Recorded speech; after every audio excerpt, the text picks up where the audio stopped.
The Last of Us is a video game developed by Naughty Dog, published by Sony, released in 2013. The game takes place in a world that was taken over by a zombie-like virus 20 years ago that nearly wiped out humanity.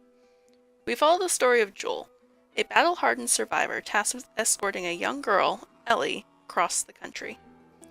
The game received widespread critical acclaim for its characters and storytelling, and is one of the most progressive games when it comes to gender and sexuality. For starters, let's take a look at the cover art of the game. You'll notice that the main character, Ellie, is front and center, attracting the most attention in the picture. For the video game industry, this goes against the standard. Women are rarely ever, if at all, seen on the cover art of video games. In fact, Sony requested multiple times that Ellie be removed from the cover entirely, or at least pushed to the background, but developer Naughty Dog repeatedly refused. Director Neil Druckmann argued that The Last of Us is Ellie's game, and she deserves to be on the cover just as much as Joel, if not more. For comparison, let's take a look at the box art for this game. BioShock Infinite was released the same year as The Last of Us, and features the same father-daughter bonding themes, as the main character, Booker, is hired to escort a young girl, Elizabeth, to safety. Much like how The Last of Us is Ellie's story, BioShock Infinite is Elizabeth's story. Yet, we only see the male lead on the cover.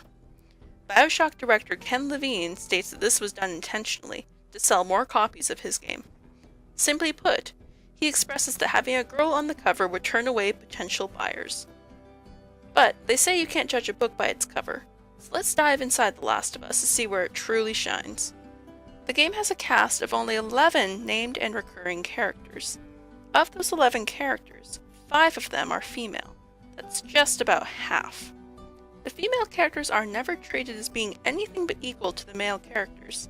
They take on the same roles as the male characters, and one of them is even the leader of the biggest rebel organization in the game and more or less acts as the game's main antagonist. This is entirely normalized within the society of the game. None of the female characters are sexualized in any ways, from dialogue to clothing. They don't even wear makeup. In fact, we get this fantastic comment from Ellie, highlighting the changes between our modern society and the game's post-apocalyptic world. That girl is so skinny.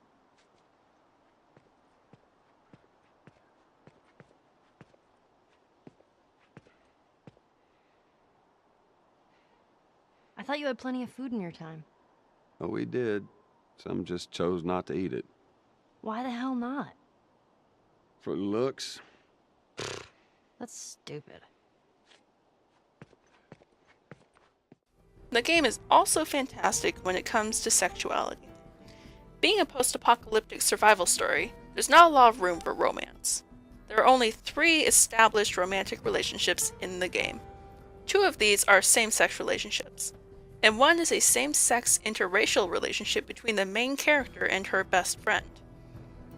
Homosexuality, like gender equality, is completely normalized in the game.